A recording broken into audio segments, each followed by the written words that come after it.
ಜಗದ ಬಂದಿ ಗ್ರಹದಿ ಬಿಗಿಯುತ್ತಿರವಿಧಿ ನಿನ್ನ ನಿಗಮ ಸತ್ಕಲೆ ಕಾವ್ಯಗಳ ಗವಾಕ್ಷಗಳಿಂ ಗಗನದೊಳ ಅನಂತ ದರ್ಶನದೆ ಮುಕ್ತಿಯದನೊಂದು ನಗು ನಗಿಸಿ ಲೋಕವನ್ನು ಮಂಕುತಿಮ್ಮ. ಇವತ್ತಿನ ಈ ಗೋಷ್ಠಿಯ ಶೀರ್ಷಿಕೆ ರಂಗಭೂಮಿ ಏಕವ್ಯಕ್ತಿ ಅಭಿವ್ಯಕ್ತಿ ಅನ್ನೋದರ ಕುರಿತು. ಅದಾಗಲೇ 4 ಜನ ಗಣ್ಯರು ವೇದಿಕೆಯನ್ನು ಅಲಂಕರಿಸ್ತಾ ಇದ್ದಾರೆ. ಲಕ್ಷ್ಮೀ ಚಂದ್ರಶೇಖರ್ ಮೇಡಮ್, MV ಪ್ರತಿಭಾ, ಅರುಣ್ ಕುಮಾರ್ ಆರ್ ಮತ್ತು ಪ್ರೀತಿ ನಾಗರಾಜ್ ಅವರು.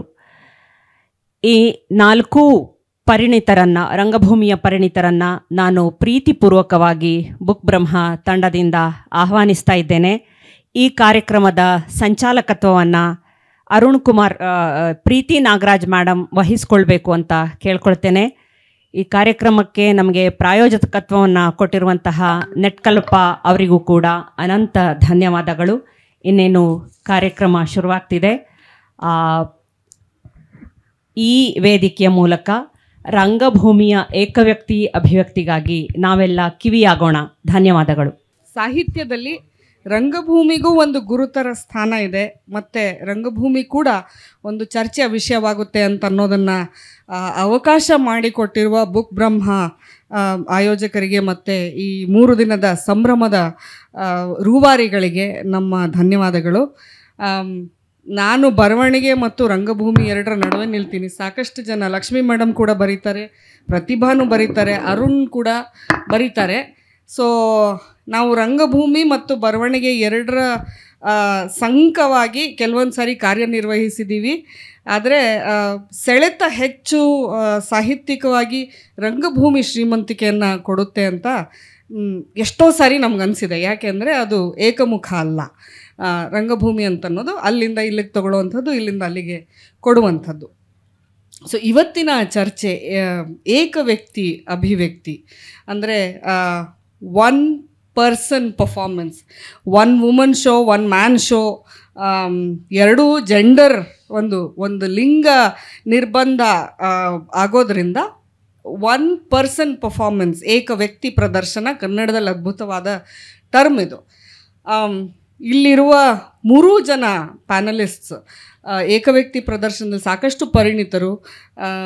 ಲಕ್ಷ್ಮೀ ಮೇಡಮ್ ಈಗ ತಾನೇ ಸಿಂಗಾರವ್ವ ಮುಗಿಸಿ ಇಲ್ಲಿಗೆ ಬಂದಿದ್ದಾರೆ. ಫ್ರೆಶ್ ಆಫ್ ದ ಸ್ಟೇಜ್ ಥರ ಅವರ ಸಿಂಗಾರವ್ವ ಜಸ್ಟ್ ಅವರು ಅಭಿನಯಿಸಿರುವಂಥ ಏಕವ್ಯಕ್ತಿ ಪ್ರದರ್ಶನಗಳು ಜಸ್ಟ್ ವುಮನ್ 202 ಶೋ, ಸಿಂಗಾರವ್ವ ಮತ್ತು ಅರಮನೆ 109 ಶೋ, ಇವತ್ತನೇ 110ನೇದ ಮ್ಯಾಮ್ 110ನೇ ಶೋ, ಎದ್ದೇಳು ಮೀಡಿಯಾ 15 ಶೋ, ಕಿತ್ತಳೆ ಮನೆ ಕಾವೇರಿ 18 ಶೋ.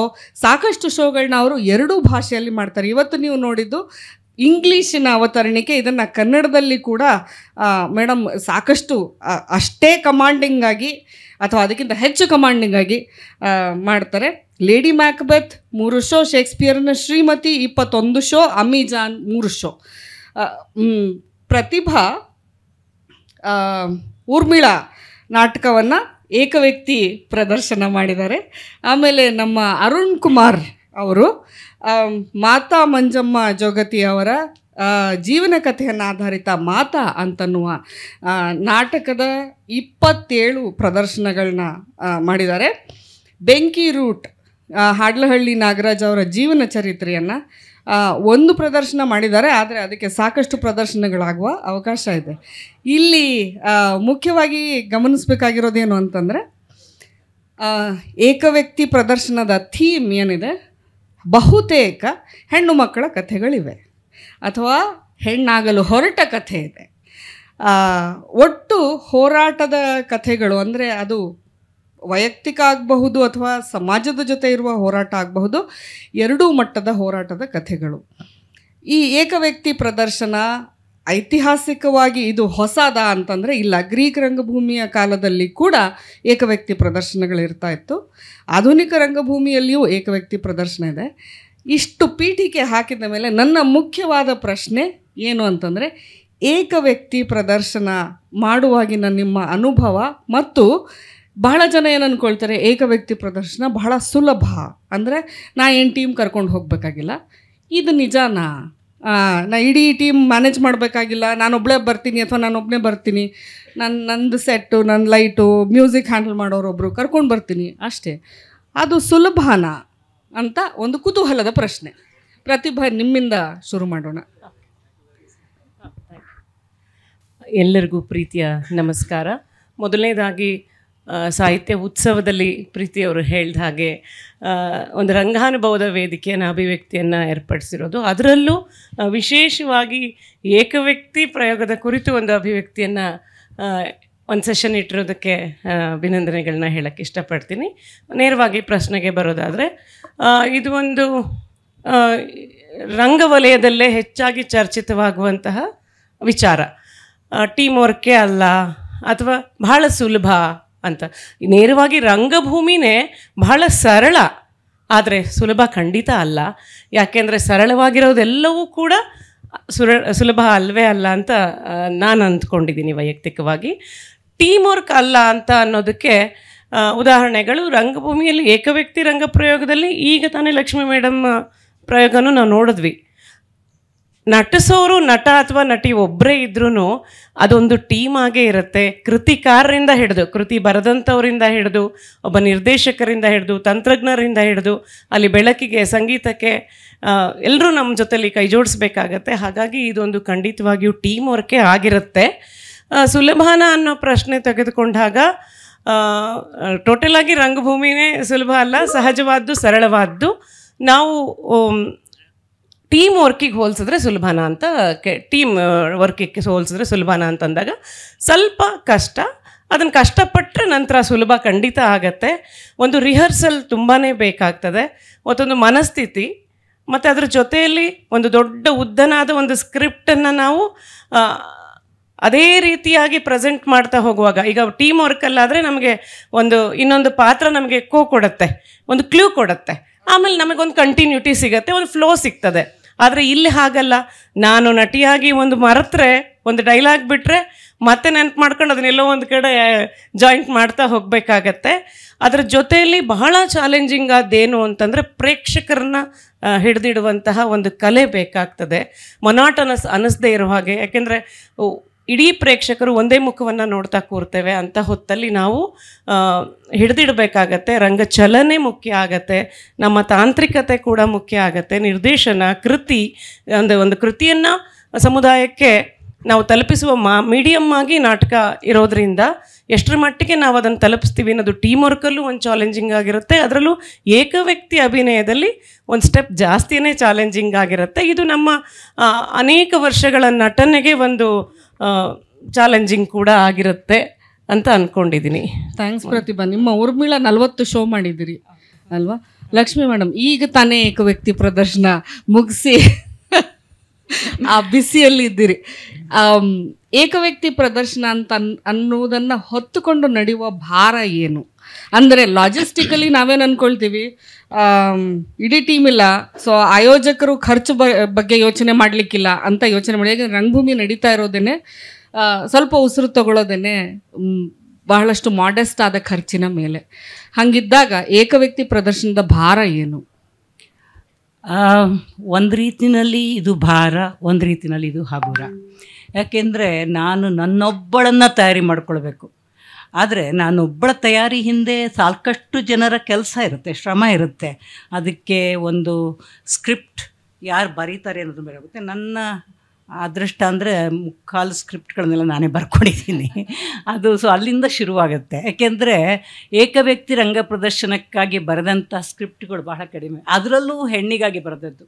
ಯಾಕೆಂದರೆ ಹೆಂಗಸರು ರೋಲ್ ಯಾವತ್ತೂ ಕೂಡ ನಾನು ಅದಕ್ಕೆ ಫರ್ನಿಚರ್ ರೋಲ್ಸ್ ಅಂತ ಹೇಳಿ ಒಂದು ಹೆಸರಿಟ್ಟಿದ್ದೀನಿ. ಅಲ್ಲಿ ಇಲ್ಲಿ ಕಾಣಿಸ್ಕೊಂಡು ಕಾಫಿ ಕೊಡೋದು, ತಿಂಡಿ ಕೊಡೋದು, ಈ ಥರ ಬಂದು ಹೋಗುವಂಥ ಪಾತ್ರಗಳಿರುತ್ತೆ ಹೊರತು ಮುಖ್ಯವಾದ ಹೋರಾಟ ಏನಿರುತ್ತೆ, ಸಂಘರ್ಷ ಏನಿರುತ್ತೆ, ಅದು ಯಾವಾಗಲೂ ಪುರುಷರದ್ದೇ. ಹೆಣ್ಣಿಗೆ ಒಂದು ದನಿ ಇರೋದಿಲ್ಲ ಅದರಲ್ಲಿ. ಅದರಿಂದ ಹೆಣ್ಣಿಗೆ ತನ್ನ ಮನದಾಳದ ಮಾತುಗಳನ್ನು ಹೇಳೋದಕ್ಕೆ ಅವಕಾಶ ಸಿಗೋದು ಏಕವ್ಯಕ್ತಿ ರಂಗ ಪ್ರದರ್ಶನದಲ್ಲಿ. ಸೊ ಅದು ಒಂದು ದೊಡ್ಡ ಜವಾಬ್ದಾರಿ ಕೂಡ. ನಾವಲ್ಲಿ ಏನನ್ನು ಹೇಳಬೇಕು ಅನ್ನೋದು, ಏನನ್ನು ಹೇಳ್ತೀವಿ, ಅದನ್ನು ಹೇಗೆ ಹೇಳ್ತೀವಿ, ಹಾಗೆ ಪ್ರೇಕ್ಷಕರನ್ನ ಹೇಗೆ ಹಿಡಿದಿಡ್ತೀವಿ. ಪ್ರತಿಭಾ ಅವ್ರು ಹೇಳಿದ ಹಾಗೆ 1 ಗಂಟೆ ಕಾಲ ಪ್ರೇಕ್ಷಕರ ಗಮನ ಮೇಲೆ ಇರೋ ಹಾಗೆ ಮಾಡಬೇಕಾದ್ರೆ ನಾವು ಯಾವ್ಯಾವ ತಂತ್ರಗಳನ್ನು ಬಳಸಬೇಕಾಗತ್ತೆ ಅಂತ. ಬರೀ ದೊಡ್ಡ ಸೆಟ್ ಹಾಕ್ಕೊಂಡು ಅಥವಾ ಜೋರು ಮ್ಯೂಸಿಕ್ ಹಾಕ್ಕೊಂಡು ಕುಣಿತ ಮಾಡಿಕೊಂಡು ಆಗಲ್ಲ. ಅದು ಅಭಿನಯದ ಮೂಲಕ ಬೇರೆ ಬೇರೆ ಪಾತ್ರಗಳನ್ನು ಡಿಲಿನೇಟ್ ಮಾಡೋದ್ರ ಮೂಲಕ ಬಾಡಿ ಲ್ಯಾಂಗ್ವೇಜು, ಧ್ವನಿ, ಇದೆಲ್ಲದರ ಕಂಟ್ರೋಲ್ ಕೂಡ ಸಾಧಿಸ್ಕೋಬೇಕಾಗತ್ತೆ. ಒಂದು ಪಾತ್ರದಿಂದ ಮತ್ತೊಂದು ಪಾತ್ರಕ್ಕೆ ಬದಲಾದಾಗ ನಾನು ಇವಾಗ ಈ ಪಾತ್ರ ಅಲ್ಲ ಆ ಪಾತ್ರ ಆಗಿದ್ದೀನಿ ಅನ್ನೋದು ಆಡಿಯನ್ಸ್ಗೆ ಸರಿಯಾಗಿ ತಲುಪಬೇಕು. ಇಲ್ಲ ನಾನು ಎಲ್ಲದನ್ನೂ ಒಂದೇ ದನಿಯಲ್ಲಿ ಮಾಡ್ತಾ ಹೋಯ್ತು ಅಂತಂದರೆ ಆ ಏಕತಾನತೆ ಬಂದು ಬೋರ್ ಹಿಡಿದೋಗ್ಬಿಡುತ್ತೆ. ಅದರಿಂದ ಇದೊಂದು ದೊಡ್ಡ ಜವಾಬ್ದಾರಿ. ಜೊತೆಗೆ ಪ್ರತಿಭಾ ಅವ್ರು ಹೇಳಿದ ಹಾಗೆ ಎಲ್ಲ ನೆನಪನ್ನು ನಾನೇ ಇಟ್ಕೋಬೇಕು. ನನಗೆ ಹೆಲ್ಪ್ ಮಾಡೋರು ಯಾರೂ ಇರೋದಿಲ್ಲ. ಸ್ಟೇಜ್ ಮೇಲೆ ಬಂದ ಮೇಲೆ ನಾನು ಒಂಟಿ. ಅಲ್ಲಿ ಹಿಂದ್ಗಡೆಯಿಂದ ಎಷ್ಟೇ ಸಪೋರ್ಟ್ ಇದ್ರೂ ಅಲ್ಲಿ ಸ್ಟೇಜ್ ಮೇಲೆ ನಾನು ಒಂಟಿಯಾಗಿ ನಿರ್ವಹಿಸಬೇಕಾಗತ್ತೆ. ಒಂದು ಲೈನ್ ಮರೆತರೆ ಮುಗದೇ ಹೋಯಿತು. ಇದು ನನ್ನ ಸ್ವಂತ ಅನುಭವ. ಚಿಕ್ಕದಾಗಿ ಹೇಳ್ಬಿಡ್ತೀನಿ. ನಾನು ಸಿಂಗಾರವ್ವ ಮೊದಲನೇ ಬಾರಿ ಮಾಡಿದ್ದು ಈಗ 25 ವರ್ಷಗಳ ಹಿಂದೆ ಅಕ್ಕಾದಲ್ಲಿ, ಮೊದಲನೇ ಅಕ್ಕ ರಂಗಾಯಣದಲ್ಲಿ ನಡೆದಾಗ ಮಾಡಿದ್ದೆ. ಅದು ಒಂದು ಶೋ ಎಷ್ಟು ಸಕ್ಸಸ್ ಆಗಿಬಿಡ್ತು ಅಂದರೆ ತುಂಬ ಜನ ಟಿಕೆಟ್ ಇಲ್ಲದೆ ಹೋಗ್ತಾಯಿದ್ರು. ಪ್ರಸನ್ನ ಅವರು ಇಲ್ಲ ಇನ್ನೊಂದು ಶೋ ಮಾಡಿಸ್ತೀವಿ ಅಂತ ಅವ್ರಿಗೆ ಅಕ್ಕ ಅಂದರೆ ಬಹುರೂಪಿ ಮೊದಲು ಅಕ್ಕ ಅಂತ ಆಗಿತ್ತು. ಪ್ರಸನ್ನ ಅವ್ರು ನಿರ್ದೇಶಕರಾಗಿದ್ದಾಗ ಪ್ರಸನ್ನ ಅವರೇ ಬಲವಂತ ಮಾಡಿದ ಅಮೆರಿಕದ ಅಕ್ಕ ಅಂತ ಅನ್ಕೋ. ಸೊ ಅದಕ್ಕೆ ಅದನ್ನ ಅರ್ಜೆಂಟಾಗಿ ತಯಾರು ಮಾಡ್ಕೊಂಡು ಹೋಗಿ ಮಾಡಿದೆ. ಮೊದಲನೇ ಶೋ ಏನೋ ತುಂಬ ಚೆನ್ನಾಗಿ ಬಂದ್ಬಿಡ್ತು. 2ನೇ ಶೋಗೆ ಸ್ಲಾಟೇ ಇರಲಿಲ್ಲ. ಅಲ್ಲಿ ಮಧ್ಯಾಹ್ನ ಯಾವುದೋ ಒಂದು ಖಾಲಿ ಇದ್ದ ಜಾಗ ಕೊಟ್ಟರು. ಅಲ್ಲೇನಾಗಿತ್ತು ಅಂದ್ರೆ ಪಕ್ಕದಲ್ಲಿ ಬಂದಂಥ ಅಭ್ಯರ್ಥಿಗಳಿಗೆ ಇವರೆಲ್ಲ ಇನ್ವೈಟೀಸ್ಗೆಲ್ಲರಿಗೂ ಊಟ ತಿಂಡಿ ಸಂಭ್ರಮ, ಇದು ಶಬ್ದಗಳು ತುಂಬ ಡಿಸ್ಟ್ರಾಕ್ಷನು. ಡೇ ಟೈಮ್ ಬೇರೆ, ಕುರ್ಚಿಗಳು ಆ ತಗಡಿನ ಕುರ್ಚಿ ಎಳೆದಿದ್ದ ಶಬ್ದಗಳು, ನನ್ನ ಏಕಾಗ್ರತೆ ಹೊರಟೋಯ್ತು. ಅಲ್ಲಿ ಎಲ್ಲೋ ಒಂದು ಕಡೆ ಡೈಲಾಗ್ ಮರ್ತುಬಿಟ್ಟೆ. ಅದು ಯಾವಾಗ ಅಂದರೆ ಸಿಂಗಾರವ್ವ ಅವ್ರ ಅಪ್ಪನ್ನ ಬೈತಾ ಇದ್ದಾಳೆ, ಆ ಟೈಮಲ್ಲಿ ನನಗೆ ಡೈಲಾಗ್ ಹೋಗ್ಬಿಡ್ತು. ಏನಂತ ಹೇಳಿ ಅಂತ. ಬಟ್ ಏನಾಯ್ತಂದರೆ ಆ ಮೂಡ್ ಹೇಗಿತ್ತು, ನಾನು ಕೋಪದಿಂದ ಕುದೀತಾ ಇರ್ತೀನಲ್ಲ. ಸೊ ಹೀಗೆ ಅಂದ್ಕೊಂಡು ನನ್ನ ಮನಸ್ಸಿನಲ್ಲಿ ಏನು ನಡೀತಾ ಇತ್ತು, ಇಲ್ಲಿಗೆ ನನ್ನ ಥಿಯೇಟ್ರ್ ಕರಿಯರ್ ಮುಗೀತು, ಇನ್ನು ಮುಂದೆ ನಾನು ಏನು ಮಾಡೋಕ್ಕಾಗೋದಿಲ್ಲ ಅಂತ. ಬಟ್ ಎಲ್ಲಿ ಏನು ಮಾಡಲಿ, ಏನು ಹೇಳಲಿ ಅಂತ ಒದ್ದಾಡ್ತಾ ಇದ್ದೀನಿ. ಅದು ರಂಗಾಯಣದ ಕಲಾವಿದರುಗಳಿಗೆ ಗೊತ್ತಾಯ್ತು ಏನೋ ಪ್ರಾಬ್ಲಮ್ ಆಗಿದೆ ಅಂತ. ಆದರೆ ಎಲ್ಲೋ ಒಂದು ಎಳೆ ಸಿಕ್ಬಿಡ್ತು. ಸಿಕ್ಕಿ ಮುಂದುವರಿಸ್ಕೊಂಡು ಹೋಗಿ ಮುಗಿಸ್ಬಿಟ್ಟೆ. ಅದು ಆಡಿಯನ್ಸಿಗೆ ಗೊತ್ತಾಗಿರಲಿಲ್ಲ. ಆದರೆ ನನಗೆ ಮನಸ್ಸಿನಲ್ಲಿ ಎಂಥ ಅಳಕಾಗ್ಬಿಟ್ಟಿತ್ತು ಅಂತಂದರೆ ಅದೊಂದು ಎಂಥ ದೊಡ್ಡ ಜವಾಬ್ದಾರಿ ನೋಡಿ.